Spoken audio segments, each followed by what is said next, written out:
بسم اللہ الرحمن الرحیم نحمده ونصلی وسلم علی حبیبہ الکریم اما بعد فقد قال اللہ تبارک وتعالی فی شان حبیبہ الکریم ان اللہ وملائکتہ یصلون علی النبی یا ایھا الذین آمنوا صلوا علیہ وسلموا تسلیما اللہم صل علی سیدنا مولانا محمد وعلی آل سیدنا ومولانا محمد وبارک وسلم صلاۃ وسلاما علیک یا رسول اللہ صلی اللہ تعالی علیہ وسلم فقد قال اللہ تبارک وتعالی فی القرآن المجید والفرقان الحمید فاعوذ باللہ من الشیطان الرجیم بسم اللہ الرحمن الرحیم ألم تر إلى الذين يزعمون أنهم آمنوا بما أنزل إليك وما أنزل من قبلك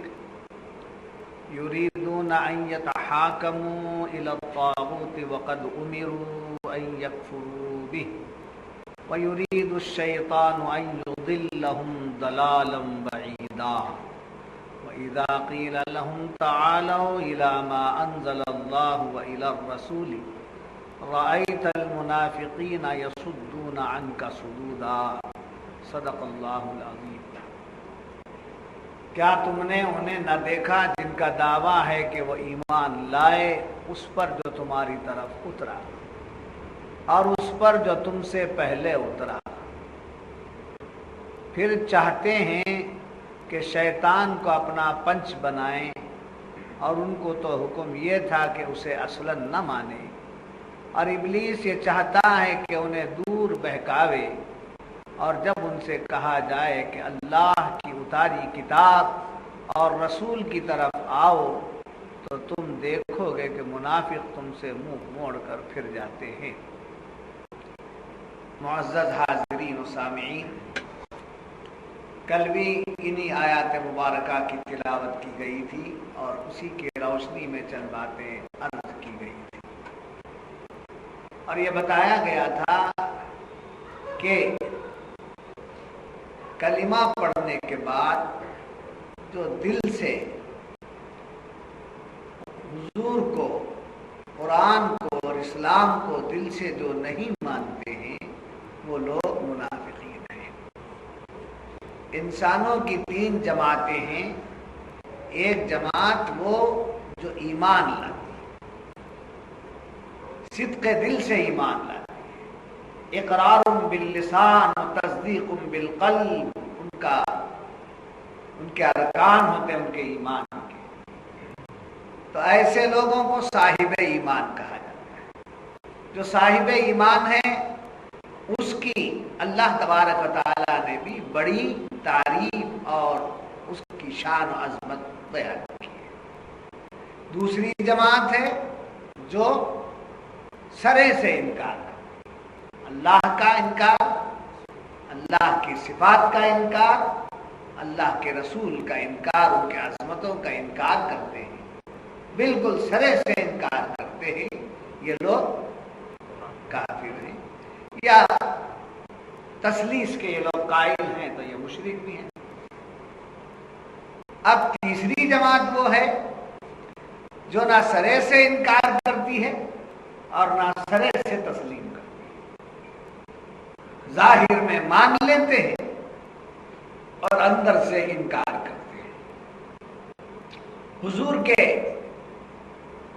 آمد کو مان لیتے ہیں، حضور کی عظمت کو نہیں مانتے، حضور کے اکرام کو نہیں مانتے، تو یہ چھپے ہوئے کافر، یہ بھی کافر ہیں مگر چھپے ہوئے کافر۔ کچھ کافر کھلے ہوئے کافر، اور یہ کیسے کافر؟ چھپے ہوئے کافر۔ ان دونوں میں کون ڈینجر؟ چھپا۔ اس کو پہچاننا بہت مشکل ہے، جیسا کہ اس آیت کے شان نزول سے بھی کل بتایا گیا تھا کہ کس طریقے سے ایک شخص جو اسلام میں داخل ہو کر اندر سے نفاق رکھتا تھا، جس کا نام بشر تھا، اس شخص نے کس طریقے سے اپنا فیصلہ حضور کا دیا ہوا فیصلہ انکار کیا، اور آگے صدیق اکبر کے پاس فیصلہ لیا، اس کو بھی انکار کیا، اور فاروق اعظم کے پاس جو فیصلہ لیا اس کے بعد انکار کرنے کے لیے وہ رہا ہی نہیں۔ جی، اس روشنی میں چند باتیں بتائی گئی تھی، اور یہ بھی یہاں اس آیت کی روشنی میں بتایا کہ حضور کے فیصلے کے بعد، حضور کا جو فیصلہ ہے وہ خدا کا فیصلہ ہے، حضور جو فرما دیے وہی، جیسا کہ قرآن نے کہا من یطیع الرسول فقد اطاع اللہ۔ بہت سی جگہ اطیعوا اللہ و اطیعوا الرسول، اللہ کی اطاعت کرو، اللہ کے رسول کی اطاعت کرو، جیسا کہ یہاں بھی کہا یا ایھا الذین آمنوا اطیعوا اللہ و اطیعوا الرسول، جیسا کہ ایک جگہ قرآن نے کہا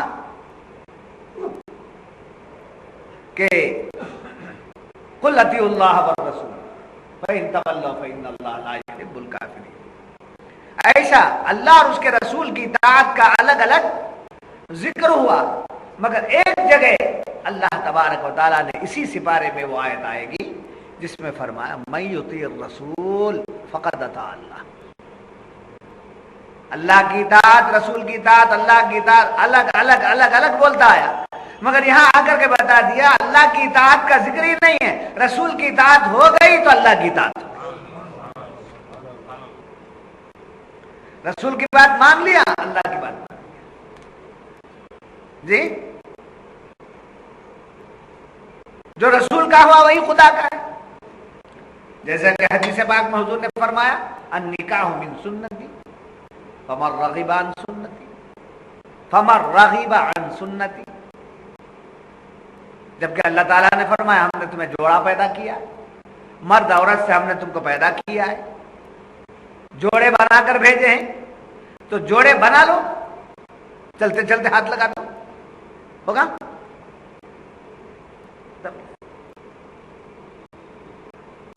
کدھر برابر مت دیکھ۔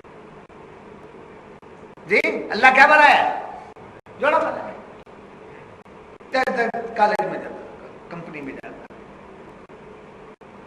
قرآن پڑھنے لگا یا ایھا الناس اتقوا ربکم الذی خلقکم من نفس واحدہ وخلق منها زوجها وبث منهما رجالا کثیرا ونساء۔ یا ایھا الناس انا خلقناکم من ذکر وانثی، جی، وجعلناکم شعوبا وقبائل لتعارفوا۔ اللہ فرما رہا ہے، پکڑ لیتے کیا ہوتا ہے؟ اللہ بیان کر رہا ہے، مگر یہ اسی وقت جب کہ رسول کی سنت اس کے اندر ہے۔ تو حضور فرماتے ہیں نکاح میری سنت سے، اور جو میری سنت سے رغبت نہیں رکھتا، سمجھے، میری سنت سے جس کا لگاؤ نہیں ہے فلیس منی، وہ ہم میں سے نہیں ہے۔ تو جس نے رسول کی سنت اختیار کر لی اس نے اللہ کی اطاعت کر لی، من یطیع الرسول فقد اطاع اللہ۔ تو بات کہاں سے چل رہی تھی؟ کس بات پر یہ بات آئی؟ رسول اللہ صلی اللہ علیہ وسلم کا حکم ہی خدا کا حکم، رسول اللہ صلی اللہ علیہ وسلم کی اطاعت ہی خدا کی اطاعت، سمجھے؟ تو یہ حکم دیا گیا۔ اب حضور کے بعد، حضور کے فیصلے کے بعد کہیں اور فیصلہ نہیں۔ حضور کا فیصلہ دینا اللہ کا فیصلہ۔ اب اس کے بعد یہ کہاں گئے؟ یہ منافق کدھر گیا؟ صدیق اکبر کے پاس گیا۔ اس کے بعد پھر کہاں گیا؟ حضرت فاروق اعظم کے پاس گیا۔ تو اس کا قتل کیوں ہو گیا؟ اس لیے کہ رسول کے فیصلے کے بعد پھر کوئی فیصلہ نہیں، کوئی اپیل ہی نہیں۔ ہر کورٹ کی ایک اپیل ہے، جی، سپریم کورٹ کے فیصلے کے بعد پھر بھی ایک اپیل ہے، نہیں ہے؟ ہاں؟ ہے۔ کہاں جانا؟ پریزیڈنٹ پھانسی کا آرڈر دے دیا سپریم کورٹ نے، اس کے بعد پریزیڈنٹ کے پاس اپیل کر سکتا ہے، کس بات کی؟ رحم کی بھیک مانگ سکتا ہے۔ تو معلوم ہوا سپریم کورٹ کے فیصلے کے بعد بھی ہمارے ملک کے قانون کے مطابق پریزیڈنٹ کا کوئی مقام ہے۔ یہ تو دنیاوی مثال ہے، ہمارے ملک کی مثال ہے۔ مگر حضور ایک ایسی شان و عظمت والے ہیں کہ آپ کے بعد کسی کے بعد بات نہیں ہے، یہاں تک کہ خدا کے بعد بھی فیصلہ نہیں لے جا سکتے، جو رسول اللہ بول دیا سو بول دیا۔